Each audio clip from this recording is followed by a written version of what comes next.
Hello students, कैसे हैं आप लोग? I wish and hope that you people are fine. Welcome to today's newspaper analysis. Today we are going through the Tribune and the Hindu.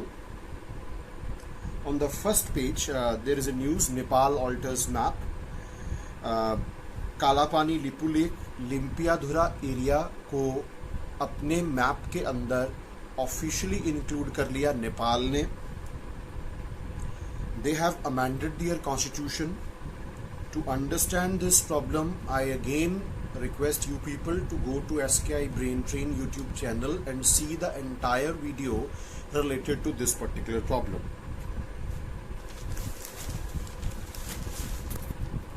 Then on the page number 16 of Tribune, there is a very important development. India spells out priority for UNSC candidature. UNSC is United Nations Security Council. United Nations Security Council is one of the 6 principal organs of United Nations. ये body 24 अक्टूबर 1945 को बनी. New York में इनका headquarter है और इनका काम है इंटरनेशनल पीस सिक्योरिटी को इंश्योर करना. इसके अंदर 15 मेंबर्स होते हैं, जिनमें से 5 परमानेंट मेंबर्स हैं जिनको हम लोग P5 कहते हैं. USA, UK, Russia, France and China.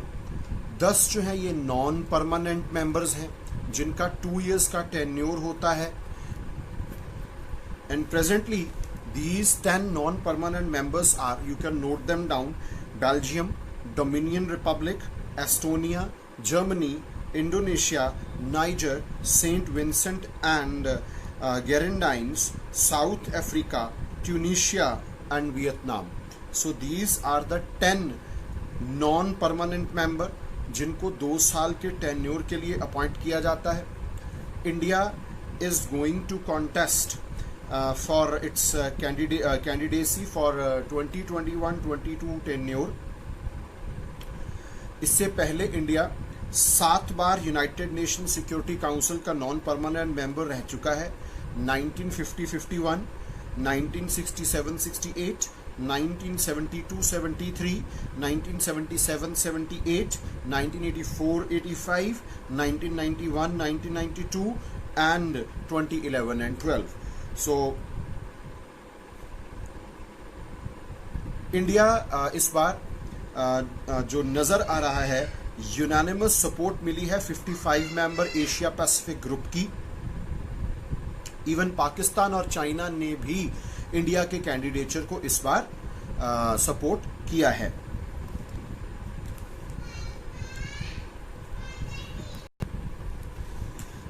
Then page number 16 के ऊपर Attorney General Venugopal set for 1 year extension. Mr. K.K. Venugopal, who is presently serving as Attorney General of India, उन्हें 1 साल की एक्सटेंशन दी गई है. अटॉर्नी जनरल जो होते हैं ये हाईएस्ट लॉ ऑफिसर होते हैं. 30 जून को इनकी रिटायरमेंट थी, लेकिन इन्हें 1 साल की जो है वो एक्सटेंशन दी गई है. आर्टिकल 76 क्लॉज 1 के तहत प्रेसिडेंट ऑफ इंडिया द्वारा अटॉर्नी जनरल की अपॉइंटमेंट होती है on the advice of council of minister. He works under the pure pleasure of president of India. he should be qualified to be appointed as a judge of Supreme Court. And our first attorney general was Mr. M.C. Sitalwar. Then page number 16 के ऊपर एक name है mister वसंत राय जी का. He was India's oldest first class cricketer who died at the age of 100 years. He played during 1940s. Then in Hindu there is a news about Rajya Sabha elections in Rajasthan. The important thing to know is that Rajya Sabha is, or the upper house of parliament, is a permanent house. It is chosen indirectly by the members of state assemblies. Indirect election है, state assemblies के members इसको conduct करते हैं direct elections इसमें नहीं होते। राज्यसभा एक permanent house है जिसमें से 1/3 member at the end of every second year retire होते जाते हैं और 6 years का टर्म होता है राज्यसभा मेंबर्स का। तो such type of points you people must note to develop a 360 information around a particular news. Then again in Hindu, Dr. Reddy's 2 others to make Gilead's remdesivir. Remdesivir is under study as a potential COVID-19 treatment. Originally, this drug was discovered by Gilead Pharma for Ebola. So now Biocon and Zydus Cadila have also entered into similar agreements with Gilead, and they will be manufacturing this particular antiviral drug. Then DU to start school on climate change soon. DU is Delhi University, is establishing a school of climate change and sustainability under the Institute of Eminence scheme, which is to undertake research in priority areas like how to make cities climate resilient. The thing to note from this particular news head is Institute of Eminence scheme. University Grants Commission ने ये institute of eminence scheme शुरू किया था 2017 में for giving recognition to higher education institutions in India.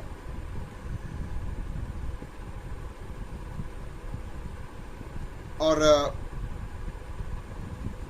अब तक important institutes जैसे Banaras Hindu University Varanasi Uttar Pradesh में इसको डिक्लेयर किया जा चुका है as Institute of Eminence. Indian Institute of Sciences Bengaluru, Indian Institute of Technology Mumbai, Indian Institute of Technology New Delhi, Indian Institute of Technology Kharagpur in West Bengal, Indian Institute of Technology Madras Tamil Nadu, University of Delhi new Delhi, university of Hyderabad Telangana, Anna university Chennai Tamil Nadu, Jadavpur university Kolkata West Bengal. Then many private institutions have been recognized. Amrita Vishwa Vidyapeetham, Coimbatore, Tamil Nadu, BITS Pilani, Rajasthan, Jamia Hamdard, New Delhi, then Manipal Academy of Higher Education, Manipal, Karnataka, Vellore Institute of Technology, Vellore, Tamil Nadu, Geo Institute, it is sponsored by Reliance Foundation, Maharashtra. So DP Jindal Global University, Sonipat, Haryana. So such kind of institutes are identified and they are included in this list and are given grants. For example, public institutions, they are granted up to rupees 1,000 crores. So institutes of eminence को promote करने के लिए ये scheme चलाई गई थी.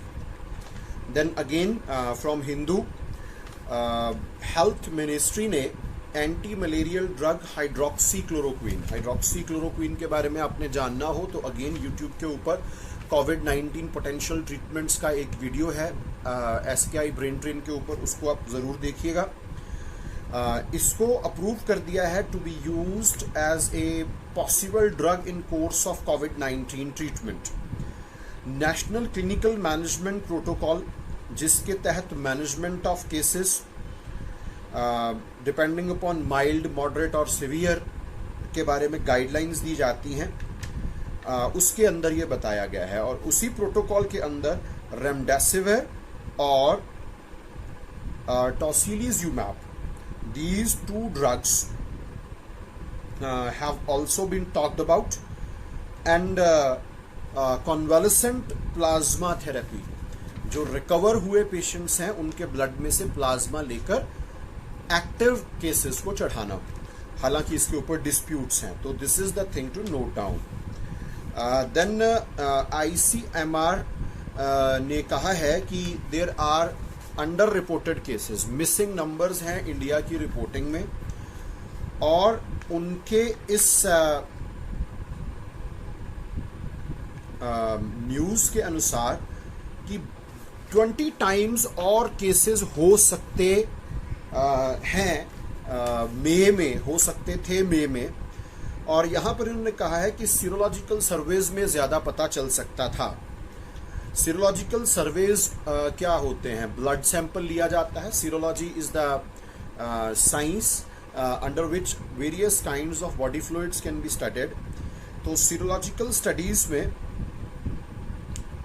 Usually कोविड-19 के अगेंस्ट कुछ specific antibodies are the proteinaceous substances which are produced when our body gets infected. वो उनको डिटेक्ट किया जाता है और ICMR का कहना है कि हमने कुछ केसेस को डिटेक्ट किया। उन्होंने कुछ सैंपल्स लिए थे और उन्होंने कहा कि अगर उसको हम स्टैटिस्टिकली एक्स्ट्रा प्लॉट करें तो the number may amount to 7 lakh. So this is a new finding as far as cases are concern. Then एक और न्यूज़ है, अभी रिसेंटली आपने सुना होगा कि 20.97 लाख करोड़ रुपीस का एक rescue package Ayushman Bharat scheme के तहत दिया गया था। तो उसके बारे में prime minister economic advisory council की एक मेंबर है आशिमा गोयल। उन्होंने कहा है कि इसमें फाइन ट्यूनिंग के बहुत सारे स्कोप्स अभी हैं। तो यहाँ से जो चीज़ पता करने वाली है आयुष्मान भारत के ऊपर, I shall be making a complete video, उसको हम पूरी डिटेल में डिस्कस करेंगे। लेकिन you must know what is economic advisory council, PMEAC, prime minister's economic advisory council. This is a non constitutional, non permanent, independent body. Constitution में नहीं है, non permanent body है, जब जरूरत पड़े तब बनाया जा सकता है, इंडिपेंडेंट बॉडी है। इनका काम होता है प्राइम मिनिस्टर को या उनकी काउंसिल ऑफ मिनिस्टर को इकोनॉमिक्स के स्फीयर में एडवाइस देना। जैसे इन्फ्लेशन का टॉपिक हो गया, माइक्रो फाइनेंस हो गया, या इस समय जैसे हमारी इकोनॉमी के अंदर डिप है उसमें से किस तरह से रिसर्जेंस की जा सकती है। और इंडिपेंडेंस के बाद depending upon requirements prime minister's economic advisory council को बहुत बार बनाया जा चुका है और इस समय mister Vivek Debroy is heading this body. Then hydroxychloroquine के बारे में एक और खबर थी। यूके में एक ट्रायल्स हुए थे, रैंडमाइज्ड कंट्रोल ट्रायल्स, जिसमें उन्होंने ये कहा कि हाइड्रोक्सी क्लोरोक्वीन का कोई क्लिनिकल बेनिफिट होता हुआ नजर नहीं आ रहा है। The term to understand is randomised controlled trials. Randomised control trials का मतलब होता है कि आप रैंडमली सिलेक्टेड लोगों को ड्रग्स देते हैं। जो भी क्लिनिकल इंटरवेंशंस अंडर डेवलपमेंट हैं वो उनको दी जाती हैं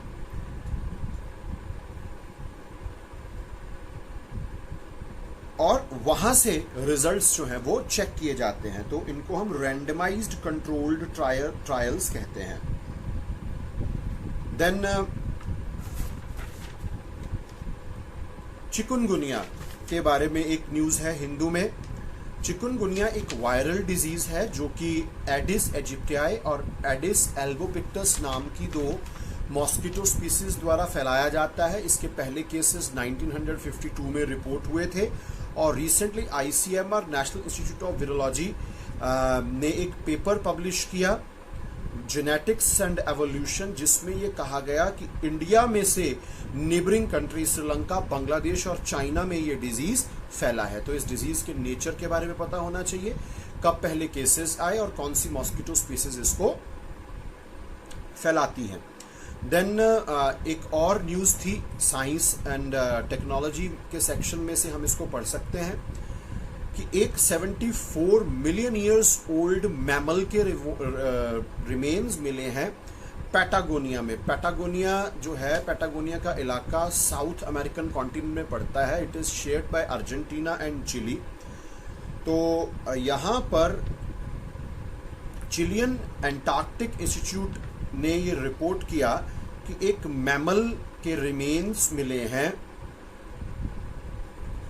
Magallanodon baikashkenke, Torres del Paine national park है वहाँ पर ये मिला, और ये इलाका इंडीज माउंटेन के इलाके में पड़ता है। ये मैमल 252 से 66 मिलियन ईयर्स अगो, जिसको हम लेट क्रिटेशियस इरा या मीजोजोइक नोटेड डाउन इरा कहते हैं, उस समय इस धरती के ऊपर रहता था, और it belong to a larger group of animals called as गोंडवानाथीरिया।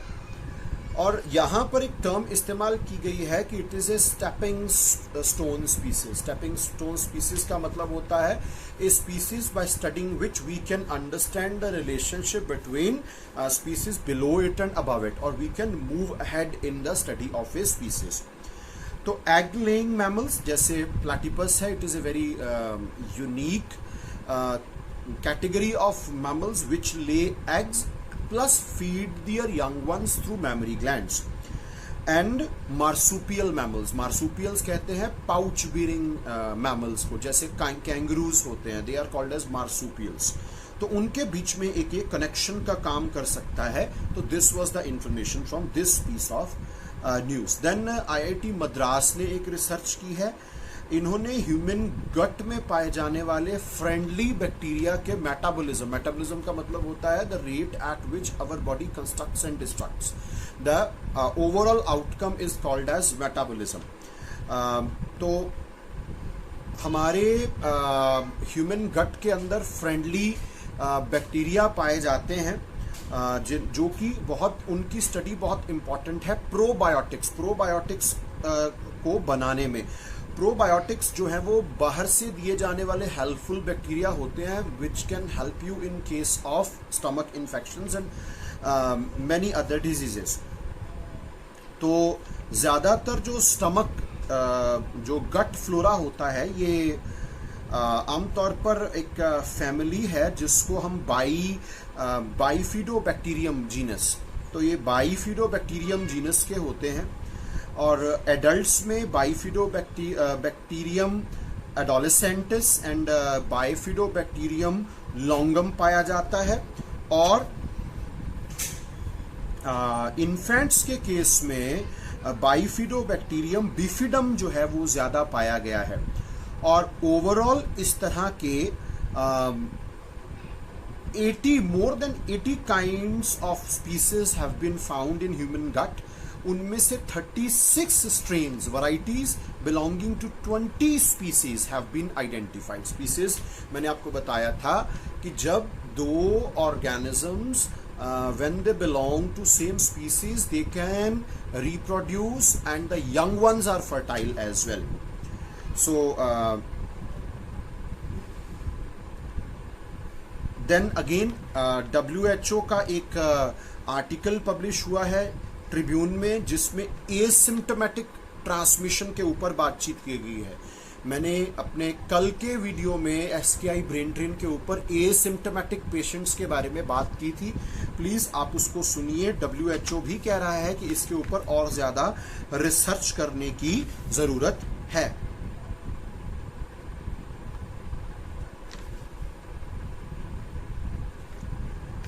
तो then there is an article related to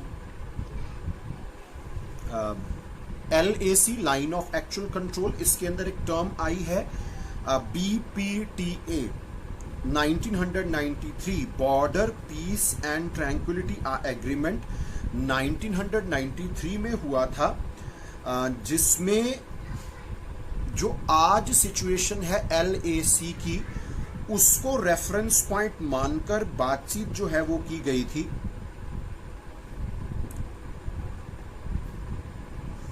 लेकिन 2002 के बाद चाइना ने मैप्स का एक्सचेंज बंद कर दिया, खासतौर पर ये जो वेस्टर्न सेक्टर है LAC का, और उसके बाद फर्दर डेवलपमेंट्स जो हैं वो नहीं हो रही हैं पॉजिटिव साइड में, और कंसिस्टेंट टेंशन बाउंड्री के ऊपर बनी हुई है। लाइन ऑफ एक्चुअल कंट्रोल जो है ये एक्चुअली में 1962 की सिनो इंडिया वॉर के बाद डिमार्केट की गई एक बाउंड्री है, आप कह सकते हैं, जिसके एक तरफ हमारा लद्दाख का इलाका और दूसरी तरफ अक्साई चीन का इलाका पड़ता है। और अगर हम लाइन ऑफ एक्चुअल कंट्रोल को देखें तो एक तो आपको दिस साइड जो जम्मू कश्मीर में इन डिस्प्यूट है ये मिलेगा, और ईस्टर्न साइड में जाएंगे तो मैकमोहन लाइन मिलती है। तो वेस्टर्न साइड में LAC और मैकमोहन लाइन को हम कह सकते हैं कि it is the effective border between India and PRC is people Republic of China. लेकिन अभी आप देख रहे हैं कि इंडिया चाइना के बीच में कुछ पर्टिकुलर पॉइंट्स को लेके पेंगोंग सो सिक्किम में नाकुला पेंगोंग सो के आसपास जैसे गलवान हॉट स्प्रिंग्स का इलाका, उसको लेके अभी भी डिस्प्यूट जारी है। तो keep following this story because this is a high value story as far as examinations are concerned. So this was from today's newspaper. I hope you people are liking and understanding the information provided. In case you people have got any suggestion, you can drop it in comment box. It will be really welcome for us, and we shall be striving hard to live up to your expectations. Thanks a lot. Stay safe, stay inside, keep visiting our channel, spread it, subscribe it. Have a good day.